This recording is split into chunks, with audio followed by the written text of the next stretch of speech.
Spare the Rod by Leroy Hood. Setting, Willems, an old order plain community. Time, present day. Prologue. Behold, the men and women of the Church of Willems early in the morning. All are hard at work. The stage is split in twain. The men labor outdoors on one side, while the women labor indoors on the other. And the men of Willems toil in the field, or work at building up new structures, all in service of the Lord. And the women of Willems work at mending clothes, making baskets, and keeping house, all in service of the Lord. And all the Willemites raise their voices to the heavens as they work, singing, "Nearer, my God, to thee," in the Dutch tongue. Now Gideon, 17, and Amos, 16, work outdoors in the field. They dig hoes into the earth. Gideon with mounting frustration, Amos without spirit. And Clay, father to Gideon, Brother Von Farn, father to Amos, and Brother Garber, father to Dottie, work at building up structures with great diligence. Indoors, Miriam, 17, twin to Gideon, works at knitting a blanket, dully. Working alongside her are Arletta, 17, red of hair, Dottie, 16, and Ruth, red of hair, mother to Arletta, all of whom work at basket weaving with good cheer. And it comes to pass that Gideon sets aside his hoe, and Miriam sets aside her work in like manner. The two siblings gaze at one another from across the stage, their countenances betraying neither affection nor hostility. Lights fade. Act 1, the divide. I beseech you, therefore, brethren, by the mercies of God, that ye present your bodies a living sacrifice, holy, acceptable unto God, which is your reasonable service. Romans 12:1. Scene 1, the dark of night. Gideon and Miriam are in Gideon's bedroom, having just finished a game of Dutch Blitz. Miriam shuffles the cards, preparing another game. Miriam. Just one more hand. We can't just keep playing until you win. It's nearly midnight. Please, I'm not ready to go to bed yet. I am. Good night. Gideon extinguishes his lantern and lies down. Get out. It's easy for you. You have Amos and everyone to play with. An orange glow begins coating the stage during the following. Why don't you come to charades tomorrow? Amos and I are trying to put together a game. You know nobody wants me there. God have mercy, what do you want? I just said you're allowed to come. I'm allowed to? A great cry goes out. Gideon! Alarm sounds. Gideon, the Von Farn's barn is on fire. Both twins look out of the bedroom window. Gideon No! sprints out of bed and begins getting dressed. Hurry! What do I? Stay inside. I want to help! Then pray, Miriam. Pray. Save the horses! End of scene. Scene 2, sunrise the following morning. Gideon and Clay are walking to work. Gideon carries a hoe while Clay carries carpentry tools. You did well, son. What a wretched night. Yes, but you showed no fear of the flames. Well, I suppose I knew the Lord would protect me. You would presume to know his will? What if he hadn't protected you? Then that would be his will too, wouldn't it? They arrive at their destination. It would. Do you have any idea what could have started the fire? No, sir. Do you? I can still hear them. Balaam and hope. It will pass. The lost horses will set back the Von Farn's business. And all of us men will need to rebuild the barn. Perhaps the Lord sent the fire for a reason. As a sign. A sign? To shake us from our complacency. Toil is our natural state this side of heaven. we should thank God for the reminder. I'm proud of you, Gideon. I fear I say it too little, out of my wish to avoid overpraise. Your mother was always better at these things. I understand. A month from now, you and your sister will be grown. It gratifies me to see you becoming the sort of man I prayed you would. Thank you, Father. Perhaps now marks a good time to tell you. Brother Garber's pains are growing worse. All of Sister Garber's attempts at treating him have failed. The Church of Willems will need to train up a new minister to replace him. The other elders and I believe that the best fit for that role will be you, if you wish to accept the position. If it's what I've always wanted. Good, then it's settled. Oh, what glory! My training, will it consist of readings, new books? Very little. You must be vigilant and continue to resist any extravagance of intellect. The sin of pride still hounds you and your sister both. Yes, sir. It's just, I miss schooling terribly sometimes. I confess I hunger for more. This hunger is not alien to me, but the Lord grants relief of the mind through work of the body. He has given you great gifts, Gideon. Remember to use them for His glory and not your own. And once again, Amos Jr. is late. Maybe he's helping clear what's left of the barn. I don't envy Brother Von Farn. 7 children, and his only son is Amos Jr. I'm glad he has you as an influence at least. I'm off to the building site. Keep up with your work. Yes, Father.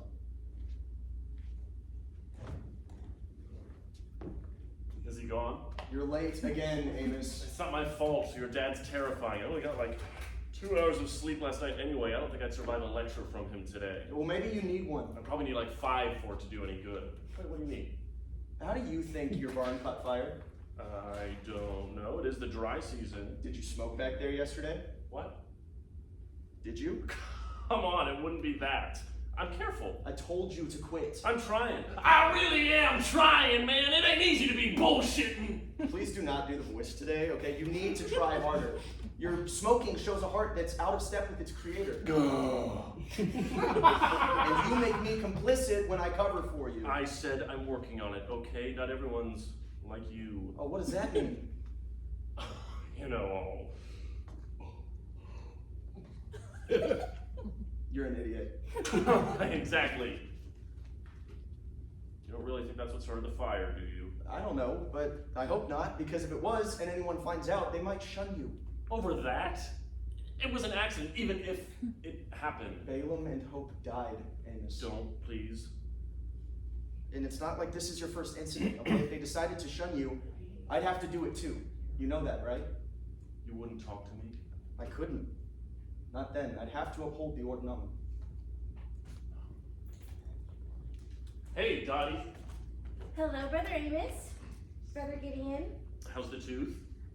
Oh, I think it's definitely better. Mother made one of her rubs to use on it, and I think it's helping. Brother Gideon, I heard you were quite the hero last night. I only did what needed to be done. Brother Amos, do you have a joke for me today? Who had the foulest mouth in the Bible? Oh, I'd have to reread. It's a joke. Who had the foulest mouth in the Bible? Oh, sorry. I don't know. Job. He cursed the day he was born. I love it. All right. I better hurry into this. Hey, how about we all play charades tonight? Even with the fire and everything? Screw the fire.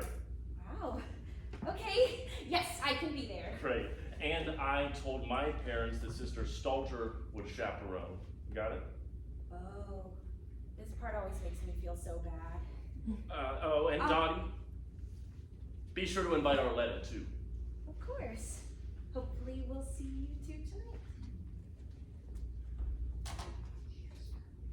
Gonna be another hot one. I'm freaking exhausted, aren't you? Cut it out. Well, don't start shunning me already. Yes, I'm exhausted, all right? I couldn't sleep. I kept thinking about the horses, but your dad said to focus on saving the grain first, so I did. Of course he said that. Amos Sr. strikes And again. now I can't stop thinking about Amos. They're going to make me minister. Oh. Well, hey, we knew that was coming, I guess. And congrats, obviously. Thank you. I mean, you're the man after all. The way you charged into that barn all righteous and handsome. Oh, it wasn't for my glory. Sure, but I'll bet the fact that Arletta's gonna hear all about it doesn't exactly bother you a bit, huh? Well, no, I guess I'm not bothered. The lights dim on Gideon and Amos. Lights up on Miriam, Arletta, and Dottie, and Ruth, working indoors, afternoon of the same day. Arletta and Dottie are working dutifully on baskets. Arletta's basket is beautiful with blue ribbons, while Dottie's is small and neat. Miriam is knitting disinterestedly, a bit removed from the others. Ruth keeps a watchful eye on them from her rocking chair. Oh, how it makes me miss schooling you kids. Even back then I could see greatness in Gideon. His high-mindedness. He focused on matters of the spirit, not leering at the girls like other boys his age. And last night, he showed his mettle once again. Any girl in Willems would be proud to be called Mrs. Gideon Bowman. I agree. You should marry him, Mother. Oh, don't be ridiculous, Arletta. My heart remains with your late father, always. I just hope you girls can recognize godly character when you see it. Miriam, aren't you proud of your twin? He didn't save the horses. What's that? The horses. Gideon didn't save them. None of them did. They burned up. They saved one of them. Did you see that fire? Saving anything at all is impressive, right? That's right, Dottie. I'm sure they would have saved all of them if they could have, Miriam. Plus, Father says they got all the grain out. Grain. I'm sure the men did everything they could under the circumstances. Your baskets are coming along, girls. Oh, look at you, sweet baby Dottie. You're getting so fast. Thank you, sister. Right? Well, how time flies. I guess I should start on dinner.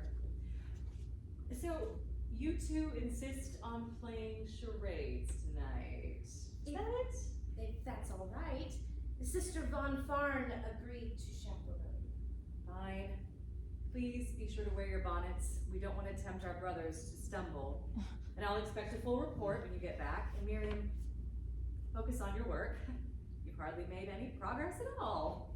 Ruth gives Dottie a quick kiss on the cheek, then gives Arletta a quick kiss on the lips and exits. Once Ruth is gone, Arletta takes up her basket and puts it over her head. Oh no! The basket monster has risen! It was I who started the fire! I knew it. I will consume the very soul of Willems, and you will be its next martyr. No! Arletta reaches out, trying to capture Dottie. Dottie evades her. It's another leaving early day. Arletta catches Dottie, who screams, careful to remain quiet so as not to be overheard by Ruth. Where does he go? Miriam returns to her knitting, while Arletta and Dottie pantomime a surprisingly gruesome murder. In the course of this, Arletta's basket is damaged. Wait, the basket! Arletta takes off the basket. She and Dottie work to repair the damage. What will we say if we can't fix it? We won't be able to play charades for weeks. It'll be alright. We don't know how it happened. You and Gideon are lucky your dad's not breathing down your neck all the time. I wish I could have my own bedroom. It's so cramped with all my siblings. You think that's bad? Try sharing a bed with your mother. Look, it's around 4:45. We're gonna be late. After Amos invited me special. Oh, did Amos invite you special? Hush up. You know what? I think I'll join the game today. Oh, I'm sorry. I didn't think you'd want to. Well, of course. Now the girls should have a fighting chance. Amos is too good. Oh, Amos! Cut it out. You can have Amos. Gideon too. I'm holding out for Dirk Willems. He's the only man for me. I'd die for him, and then he'd die for me right back. That's real romance. That's so beautiful. I would have saved them. What? The horses. I would have saved them all. End of scene. Scene 3. A small clearing in the forest outside Willems, late afternoon the same day. Gideon enters. He looks around warily, then reaches into the hollow of a tree. He pulls out a towel, an old rag, a pencil, and a sketchbook. He lies the towel down on the ground and sits on it. He flips through the sketchbook to a certain page. He appraises the image. Reverently, he makes a few markings on it with his pencil. He lies down on the towel, laying the sketchbook next to him where he can see it. He puts the rag over his privates and begins to massage himself through it. After a short time, No! No! I would never. a golden light illuminates the stage upright, revealing the interior of the Willems schoolhouse years prior. Ruth enters the classroom. She appears larger and grander when in flashback. In her arms, she carries Martyr's Mirror by Thielman J. Van Brott. As if summoned into memory, Gideon stands out and crosses into the classroom, becoming a younger version of himself. Keep going! You're word perfect so far. In the year 1569, a pious, faithful brother and follower of Jesus Christ named Dirk Willems was apprehended at Asperen in Holland. Concerning his apprehension, it is stated by trustworthy persons that when he fled, he was hotly pursued by a thief catcher, and as there had been some frost, said Dirk Willems ran before over the ice, getting across with considerable peril. The thief catcher following him broke through, when Dirk Willems quickly returned and aided him in getting out, and thus saved his life. The thief catcher wanted to let him go, but the burgomaster very sternly called to him to consider his oath, and thus he was again seized by the thief catcher, and at said place, after severe imprisonment and great trials, put to death at a lingering fire by these bloodthirsty, ravening wolves, enduring it with great steadfastness as an instructive example to all pious Christians of the time. Yes, Gideon, yes! Absolutely perfect. Thanks. Dirk Willems is my favorite martyr in the book. And your delivery had such passion.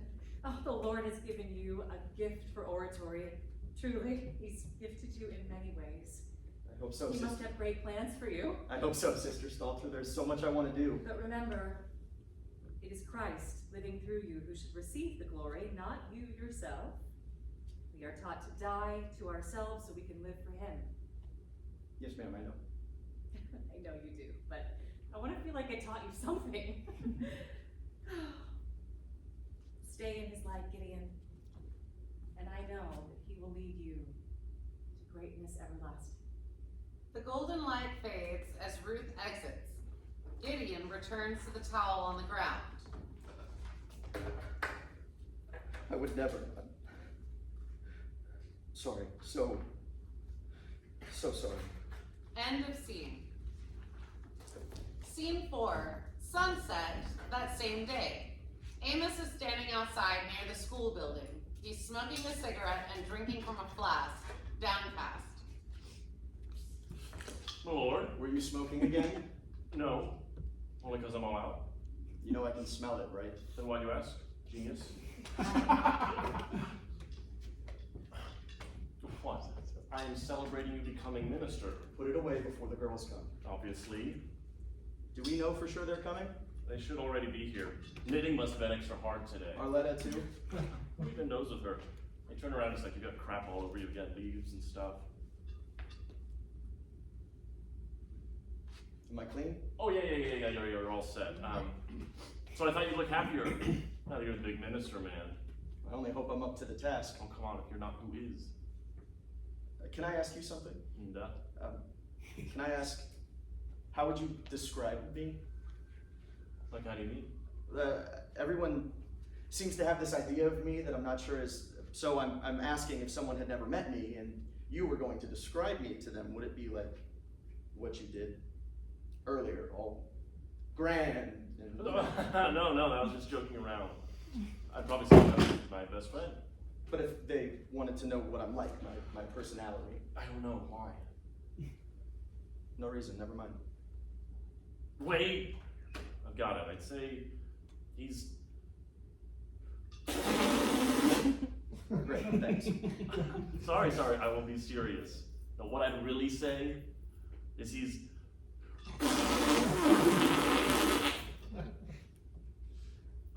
Oh, did I hurt your feelings?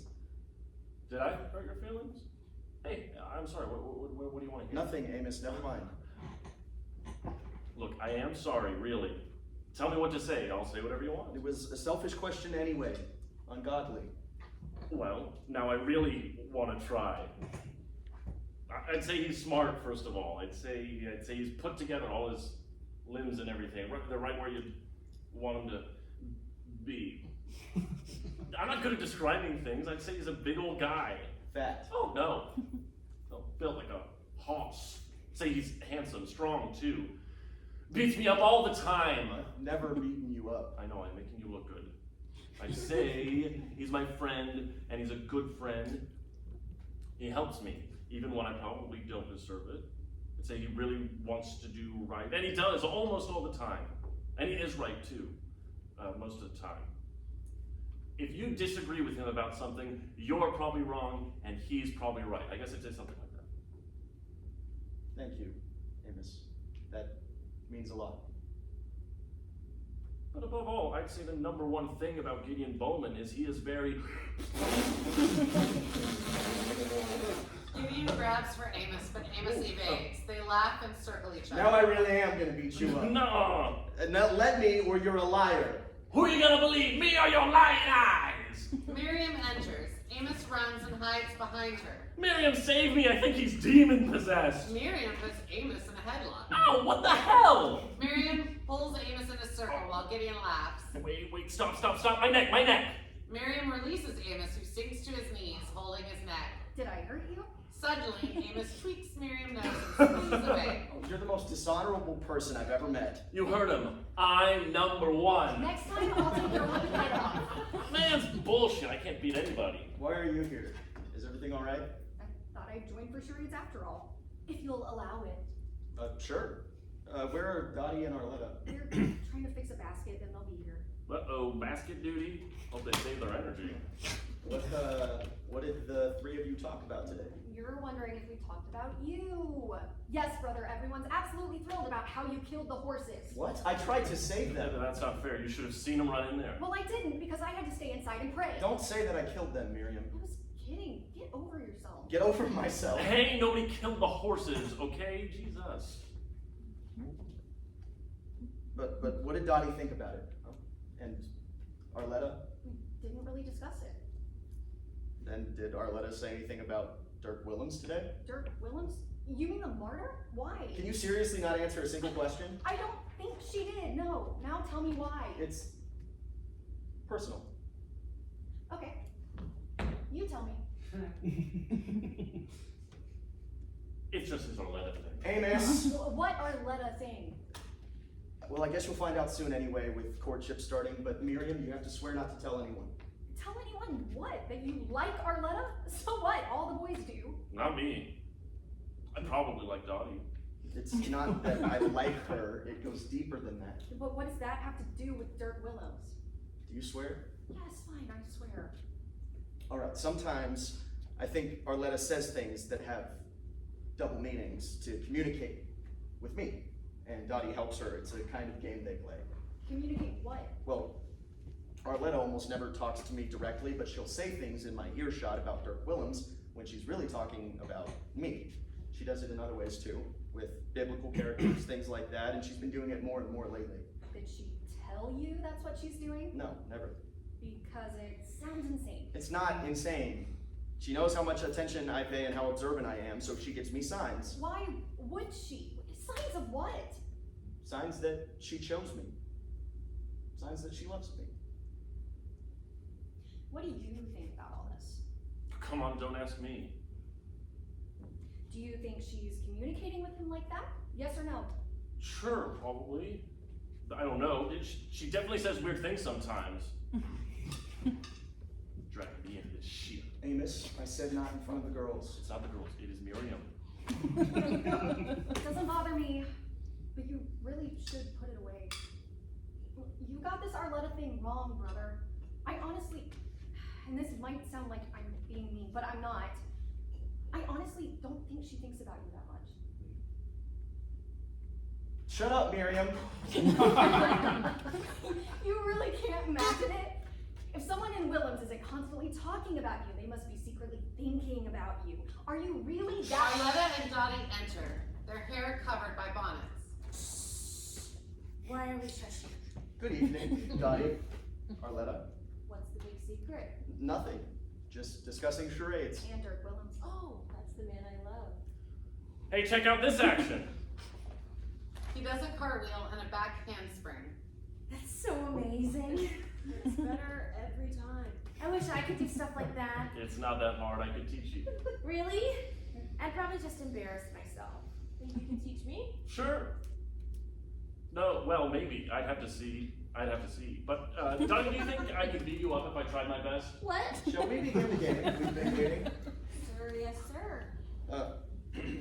Of course. Sorry, we're so late. All right, the game will be boys versus girls as usual, but Miriam's here, so there's 3 of you and only 2 of us. That means our team will get 3 points for every correct guess, and your team will get 1.5. That's not fair. It should be 2 for us at least. That makes sense. You have twice the number of people guessing. That means half the points. But you and Amos have played more often and teamed more often, so really it should be identical points on both sides. I say we do 3 and 2 and never talk about it again. I'm against 3 and 2. All in favor of 3 and 2? Fine. Also, I don't like lying to our parents about the chaperone, so after the game, I'll lead us in a Bible study about honesty. Now, where's the box? Wait, the box! Oh, what have I done? Oh no, you forgot it? How can you ever forgive me? I guess I'll have to run all the way home! He's joking. I wasn't joking. I was lying. Who are you gonna believe, me or your lying eyes? Not the voice again. It's already getting dark, so we'll use cards that came with the box. Who goes first? Nobody thought to bring a coin? I say Amos goes first because the box belongs to him. Are we all agreed? That's why I keep you around, Doc. Come on, they could at least make it hard for me. Miriam grabs the hourglass out of the box. Your time starts now. All right, 2 words. Muscular, strength, strong, strong what? Strong force, strong push, strong fall, strong wind? Yep, strong win. 3 points. Honkies, who's keeping score? I will. That's 3 for Amos. And Gideon. Right. Who's up? I'll go. Someone's got to put Amos in his place. And we're all rooting for that. Okay. Well. Timer starting. Wait. Now. Drat. No talking. How many words? Okay, 2 words. Sounds like Foot, feet, toes, laces, shoe. shoe, slipper, boot, shoes, sounds like shoes, shoes,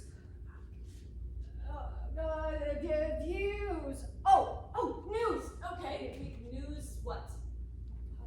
cheek rub, pain, This isn't part of it. hurry up, Dottie, lift, weight, strain, News carry? News heavy? Time's up. no, It was news anchor. anchor, That's alright. Good try, Donnie. Why don't you just go? I don't know what a news anchor is. I don't either. You can always throw the card out if you don't know it, Dottie. I'm sorry. Don't be sweet baby Dottie. You'll get it next time. See, this one wouldn't work. This one either. you can't just choose an easy one. Do you know what cyberware is? No. Okay. This will be a challenge, all right? Time starts now. Oh baby, come on. What do you got? 2 words. Okay, yes sir. Hit me. Worried. Major. Oh, what's it called? Existential crisis. Yeah, that's it. Bullshit! That was it? Existential crisis? Existential crisis. No way you guessed that. You must have played that card before. My ways are higher than yours, Miriam. Well, guess it's me. She stands, removes her bonnet, and shakes out her hair. Perfect. I'm ready. Come on, Dottie, let's get serious. Okay. Do you have me, Gideon? My time? I do. Starting now. Murder, stabbing, slicing, killing, knife, cutting, knife, killing, Killer? Arletta sits gracefully, then puts a finger down on the ground. She indicates the finger splitting in two. Then again. fingers, hands, multiplication, two, Arletta four. keeps splitting. She takes off her shoes and uses her toes. Little piggy's going to the market. Shut up, Amos!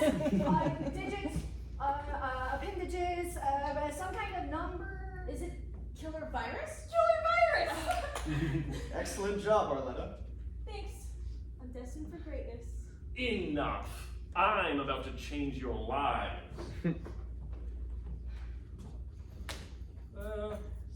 You might know this one, Gideon. Let's try it. We're ahead anyway. Starting now.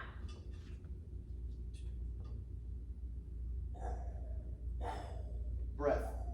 Breathing. Scary? The flask falls out of Amos's pocket as he pantomimes. Acting quickly, Gideon grabs it and pockets it. What's that? Water for work. You sure about that? I don't think I know the card. It's alright, it was said Star Trek. Oh. I've only seen a couple of videos when I was in town with my dad. This guy was watching him on his cellular phone. Can we go again? Let's throw the cards out. I'll make something up. Yeah, that was another bad card. Can we? You already had a turn. I'm up next. Well, let him try one with no card. It'll be quick. It's our turn. You can go again if you really want, but it won't count. Seriously, Miriam? It's just a game. Yeah, the game has rules. I said you can go for no points. How's that not fair? Fine. We won't go. Nobody even wanted you here. Amos pretends to fall over. Oh no, someone help me! What did you say? Go ahead. You're next. You want to be next? You're next. Is it still an open round? Yeah, sure. Make something up. I'll just lay here. I can keep time while we try to guess if that's right. Gideon? All right, I'm ready. Starting now. Man, standing, walk, posture, Prideful? Stuck up? Is it? Oh. I don't get it. What is it? Boy, man.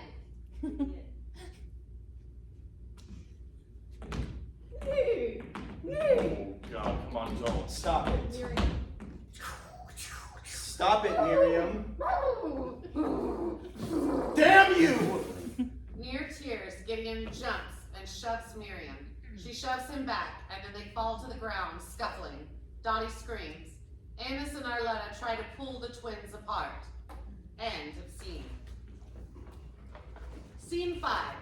Ruth enters holding Martyr's mirror. The golden light returns. A younger version of Miriam enters. The story of the martyr Wenken from Martyr's Mirror. Go ahead, Miriam. On the 15th of November, 1527, Wenken, daughter of Claes, was brought prisoner from the castle of Woerden to The Hague. On the 18th, the aforesaid Wenken was arraigned before the governor and the full council of Holland. Then there a woman asked her, "Have you well considered the things which my lords propose to you?" Answer, "I abide by what I have said." Question, "You must die if you abide by this." Answer, "I am already dead." Galatians 2:19. Question, "If you are dead, how can you speak?" Answer, "The Spirit lives in me, the Lord is in me, and I am in him." John 14:20. Question, "Who has taught you this opinion, and how did you come to it?" Answer, "The Lord who calls all men to him. I am also one of his sheep, therefore I hear his voice." John 10:27. That's Question, "Are you alone called?" Answer, "No, for the Lord calls to him all that are heavy." all right, Miriam. You memorized the assigned passage, and then some. Good work. I can keep going. Oh, that's all right. I'm not worried about your memorization. Was I word perfect? Listen, Miriam, What we need to discuss is your demeanor. I know it's been difficult for you since your mother passed, and I understand, believe me. I too lost my mother at a young age, but you've let it turn you into this dark cloud in the classroom. It's been over a year now. It isn't godly to wallow in grief like this. Yes, ma'am. It's just that I feel this hurt in my chest, always. I'm sorry, dear, but could it be that you're resisting God's healing? He doesn't want you feeling this way. Look at your twin Gideon. He lost his mother too, but he's become a beacon of light to his classmates. Was he word perfect?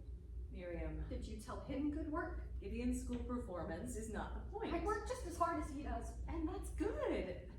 But there's more to being a daughter of God than working hard. Miriam, this is my last semester with you.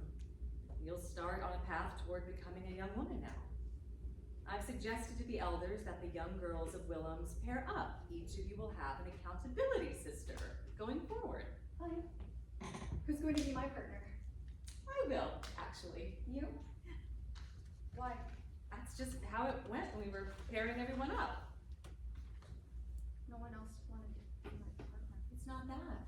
That's fine. I don't want to partner with him either. Ruth kneels and takes Miriam's hands. Come here, let's pray together, Miriam.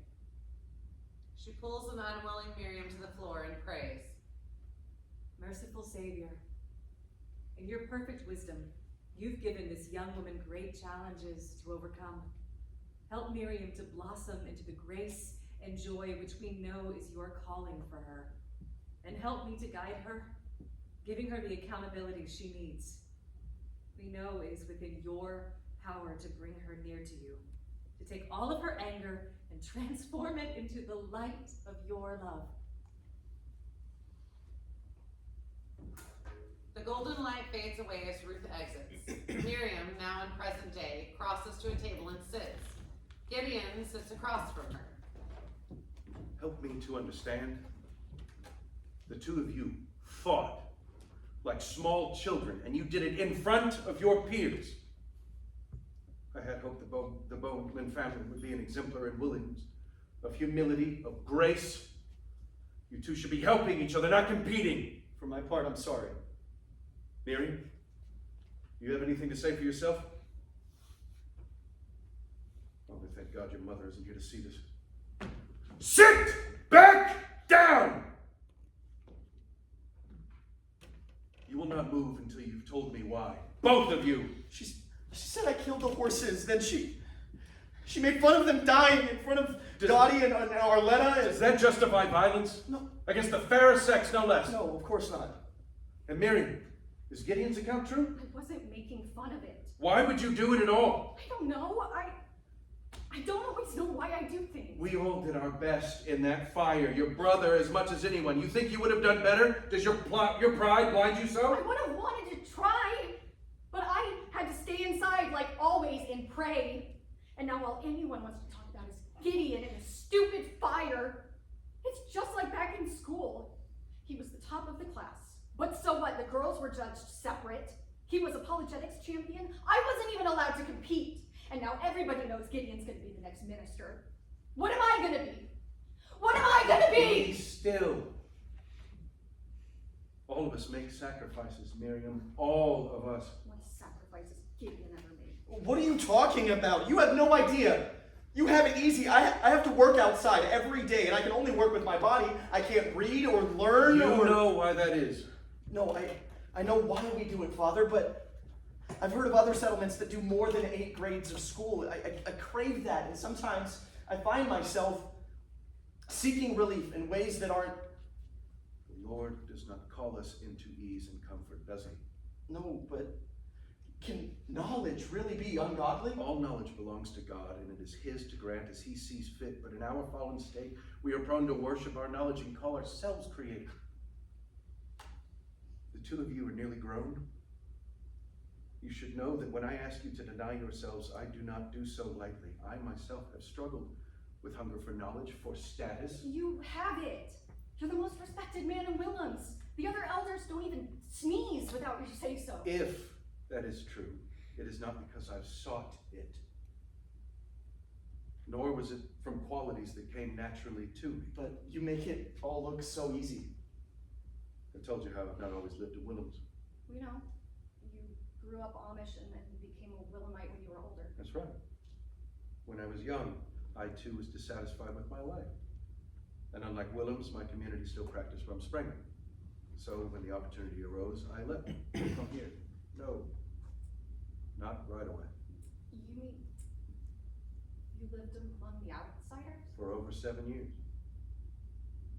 I lived in their world of motion, of matter, of words. I indulged my ambitions, always striving to learn to outcompete the person next to me, but none of it ever satisfied. It is but vanity and vapors. Then I met your mother. It was her idea to make our family home in Willems. She demonstrated self-sacrifice like no one I'd ever seen, even later when we found him.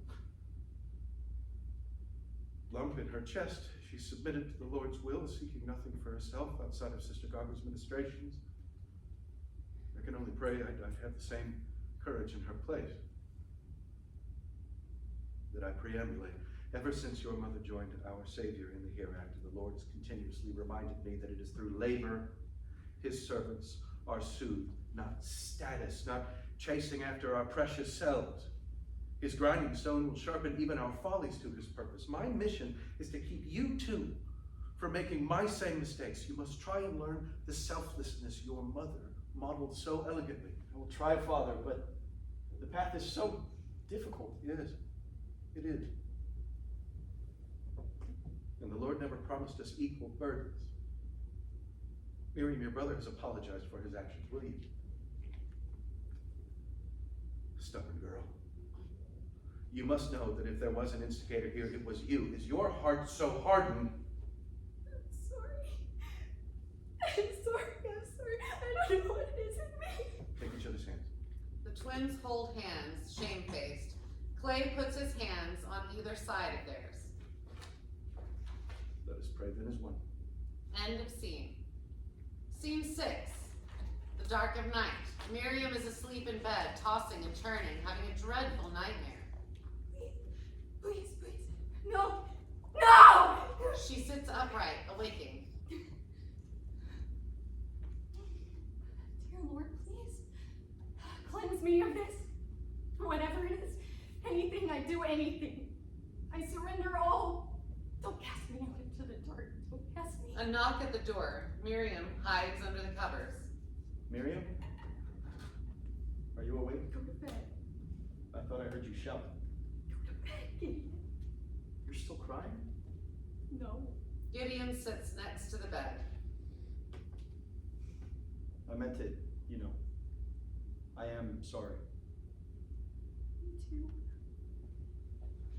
Do you think what Dad said is true about Mom before she died? Of course, you were there. I know, but sometimes it felt like maybe she just gave up.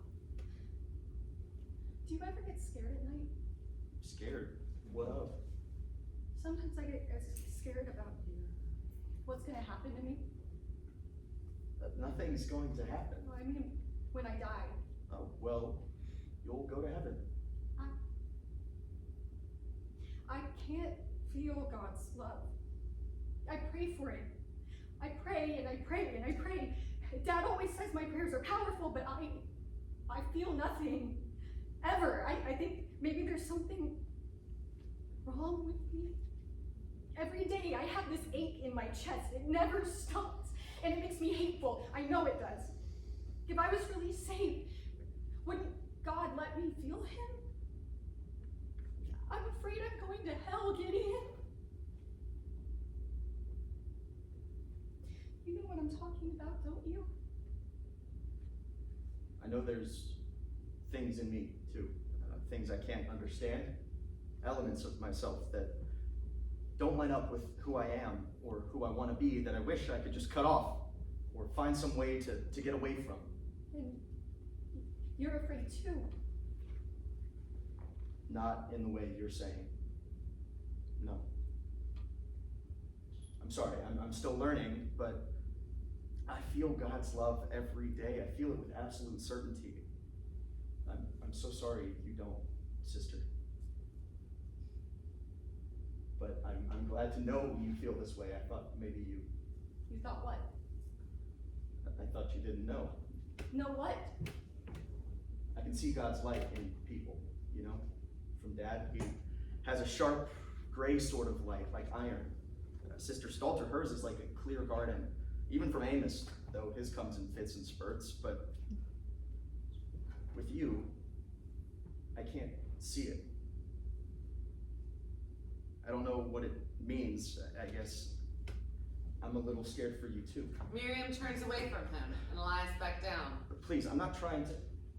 I'm saying that if you're scared it's good, it means there's still hope.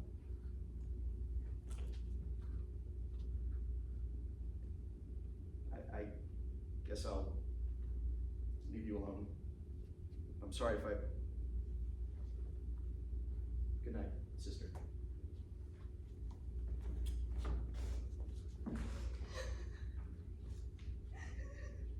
End of scene.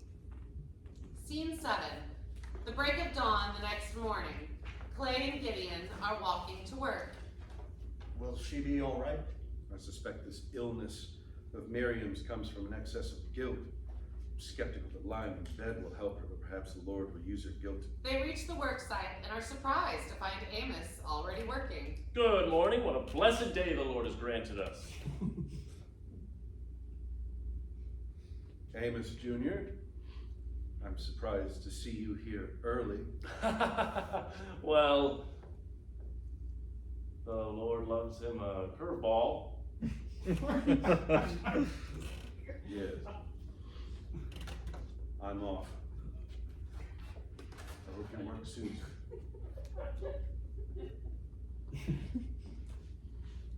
Do you know if the girls are angry with me? What for?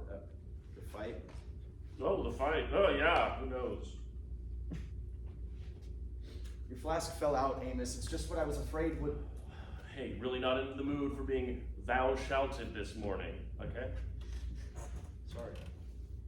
Oh, I'm sorry. It's just that I guess the girls said something to somebody. It got back to my parents, the flask, and maybe they think I was drinking alcohol, so. But you were. Because that's the point. Isn't it? Look, I'm just trying to hold things together here, best behavior, all that. Amos, no fun, Von Farn, that's me from here on out. Well, let me know if I can help. Arletta and Dottie enter wearing their bonnets. Hello there. Hi. What are you two up to today? We heard Miriam wasn't feeling well. My mother gave us some healing herbs to bring her. Well, that's good of you. I'm sorry about yesterday with Miriam. There's no excuse for what happened. Yeah, it was. Yeah. Hi. That's good to hear. And how are you this morning, Brother Amos? Fine. Do you have a joke for me today? Not today, sorry. Are you sure? I do so love your jokes. Oh, all right, fine, let me think. Okay, who's the best babysitter in the Bible? Who? David. He rocked Goliath to sleep. He makes sense. He plays the harp. Exactly, got it. I love King David. You do? Oh yeah, always have. It's true, she has. His passion, his fire. He's not perfect, but that makes me love him even more. A man after God's own heart. Well, all of us are fallen. Mm-hmm. Let's go see Miriam. Okay. Bye, everyone. Bye, Amos. Well, I think Dottie's a bit angry with me, but did you hear what Arletta said about King David? Yep, she's a weirdo, all right. It was obviously meant for me. You know, she's growing bolder. Gracious, I can't wait for courting to start. Have you ever spoken to Dottie alone? I don't know, probably at some point. I haven't with Arletta, never even once. If I can figure out how to really talk to her. Imagine if I married Arletta and you married Dottie. I'm happy to see you redoubling your efforts, Amos. I promise to do the same. When I become minister, I want you with me. We could lead worship together. You could make the congregation laugh, and I could deliver them the meat. Both of us married, all headed to heaven together. Imagine the glory. Yeah, well, I guess I'm not actually completely and totally sure about all that, you know? About which part? I'm just saying everyone in Willems might be better off if I kind of... See, I'm not here early to try and... My parents raided my room last night, is the thing, and they really, really can't be doing that. It doesn't jive with my plans, like, at all. I managed to avoid disaster barely. I can't give them any excuse to do it again. Why is that? Cause there's stuff in there. I have stuff. Pornography, drugs? No, just there's some money. Tell me what you're talking about, right now. Look, don't make it into a hole. It's my dad and I, when we do business in town with the outsiders, he makes me run inventory. And a couple of years ago, I kind of started borrowing little bits and pieces, just in case it was ever needed by me. So I've got maybe like $1,000 stashed away, maybe a little bit more, like $1,500, maybe right around $2,000. You stole from your father? So yeah, point is, I think maybe that's my ticket. Next year, I'm finally gonna have enough to, Leave Willems? You're not serious. I think I probably am. I don't understand. Why the deceit? You're free to leave when you come of age. Oh, because that's bullshit? Because we've got nothing, we know nothing, who's gonna leave? Well, why didn't you tell me you felt like this, Amos? I could have helped you. We could have prayed about it. I don't think I need your help on this one, kid. I do believe in God, but I'm not always sure he feels the same way about me. And a lot of stuff we were taught, I don't know if it really stuck to me as hard as it did to you. Gideon sinks to the earth, stunned. Ruth enters the classroom, holding a red jacket and a rod. The golden light returns. Amos crosses into the schoolroom, becoming a younger version of himself. He puts his hands on the desk. Ruth spanks him with the rod 5 times as he yelps. She holds up the jacket. Now, tell me where you got this and why on earth you wore it to school. I saw it in the store in town. It looked like him. Like who? Richard Pryor. Who's Richard Pryor? This guy I saw in a video by accident last year. Oh, does this have to do with that voice you've been disrupting my class with? Tell me everything, Amos. Where did you see this video? An outsider in town was watching it. Richard Pryor was on this big stage, like he was giving a sermon, and there were over 100 people all looking at him, and he was looking back the other way, making all of them laugh at once. He's the best overall guy I've seen ever. Then God came to me in a dream, and he looks just like Richard Pryor. And God told me, that's what I'm gonna do, and that's who I'm gonna be. That everyone will look in the same direction but me, and we'll all laugh at once. Amos, this is foolishness. First you wear that horrible earring, now this? You know the elders forbade the color red. And laughter in small doses can be healing, but too much risks irreverence. Whatever you're describing, I'm sure that it's not God's will for you. What do you know about it? You're just a honky! Sorry. Ruth taps the rod on the desk. Hands. Yeah, I know. Amos puts his hands back on the desk. Ruth spanks him much harder. The golden light fades and Ruth exits. Amos walks over next to Gideon, who is sitting in the dirt. Amos sits next to him. Amos, whenever I picture my life, you're always right there. You can always come with me. Yeah, I know, as if. There's barely enough money for me anyway. I'm sorry, Gideon, but I don't fit in. Guess it's like Richard Pryor said. I wound up in the wrong motherfucking heaven. End of scene. Scene 8. Gideon's den in the forest that afternoon. Gideon enters shaken. He looks into the hollow of the tree. He pulls out the sketchbook and looks at it. He returns his belongings to the hollow.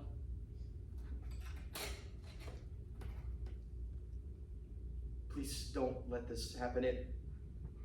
I'll be better. I promise.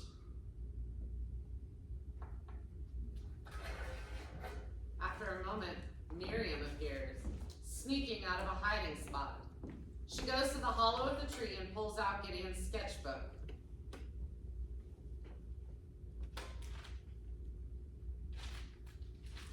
End of scene. End of Act 1.